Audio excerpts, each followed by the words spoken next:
एक शहर में कैलास नाम का एक प्रसिद्ध मंदिर निर्माता रहता था। उसके हाथों से बनाए मंदिर सिर्फ पत्थर और चूने की इमारतें नहीं बल्कि शांति और भक्ति के जीते जागते प्रतीक थे।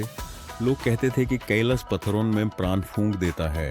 राजा महाराजा यूसे काम पर रखने के लिए महीनों इंतजार करते और यूज मुंहमंगी कीमत देते थे। लेकिन कैलास की जिंदगी में एक अजीब विरोधाभास था। जो इंसान सोने और चांदी से मंदिर सजाता था, वो खुद एक साधारण से मिट्टी के घर में रहता था। उसके कपड़े साफ लेकिन पुराने होते थे। उसके बच्चे शहर के सबसे महंगे विद्यालय में नहीं बल्कि एक साधारण सी पाठशाला में पढ़ते थे। लोग आपस में फूफूसाते, कैलास इतना कमाता है लेकिन उसका पैसा जाता कहाँ है?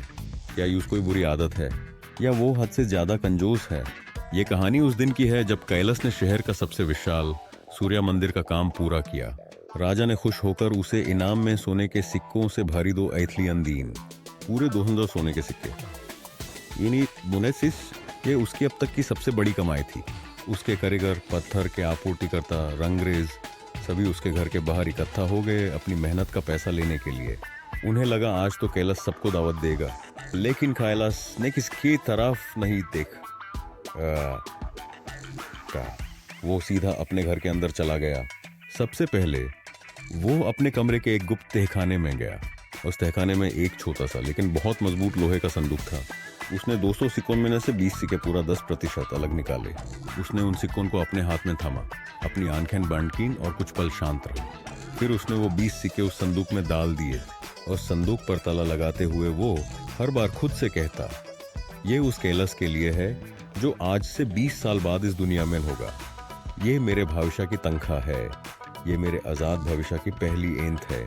सिर्फ इसके बाद वो बचे हुए 130 सिक्कों को लेकर बाहर आया और एक एक करके शांति से सबके पैसे चुकाए। एक दिन उसके सबसे प्रिय शिष्य आनंद, जो सालों से इस दृश्य को देख रहा था, ने हिम्मत करके उसे पूछ ही लिया, गुरुजी, मैं आपसे एक प्रश्न पूछना चाहता हूँ, यदि आप अनुमति दें। आप हमेशा सबसे पहले अपने लिए सिक्के अलग रखते हैं, ऐसा क्यों? क्या हमारा पहला कर्तव्य उन लोगों के प्रति नहीं है जिन्होंने हमारे लिए काम किया है? ये तो स्वर्ग जैसा प्रतीत होता है। कैलास आनंद की आंखों में झांक कर मुस्कुराए। उन्हें पता था कि ये शिक्षा देने का सही समय था। हम में से ज्यादातर लोग आनंद की तरह सोचते हैं। जैसे ही हमें तनख्वाह मिलती है, हम एक मानसिक लिस्ट बनाते हैं।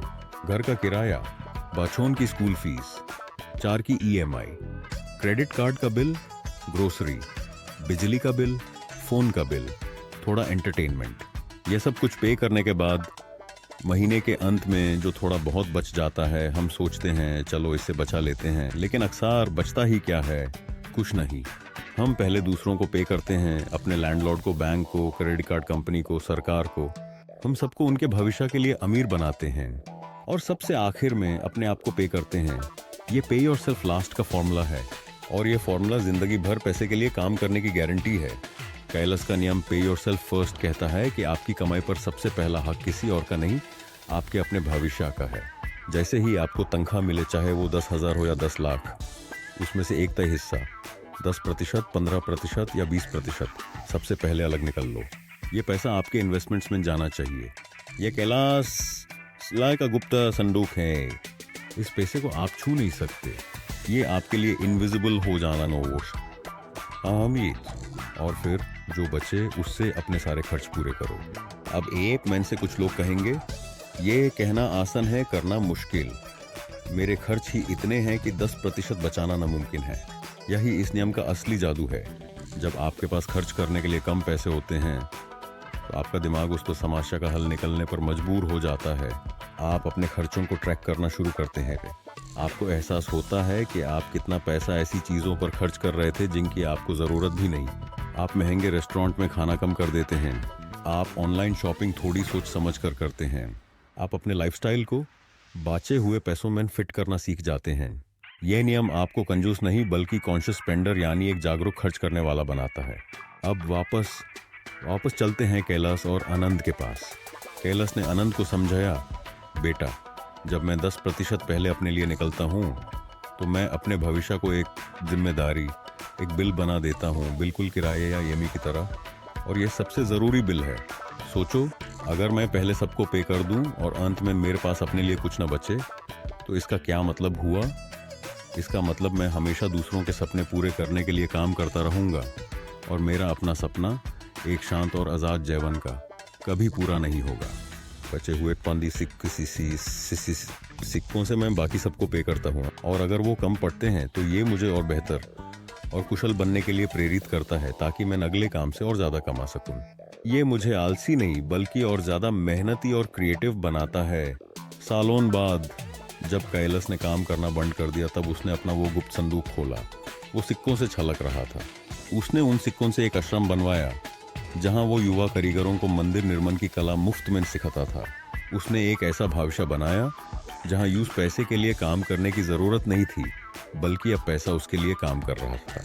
आपकी हर महीने की तनख्वाह उन सोने के सिक्कों की तरह है, और आपका SIP या म्यूचुअल फंड अकाउंट उस गुप्त संदूक की तरह। क्या आप पे योरसेल्फ लास्ट कर रहे हैं? ना पूछ के जाए, पहले EMI फिर क्रेडिट कार्ड और आखिर में बचा कुचा अपने लिए। या आज से आप कैलाश का नियम अपनाएंगे?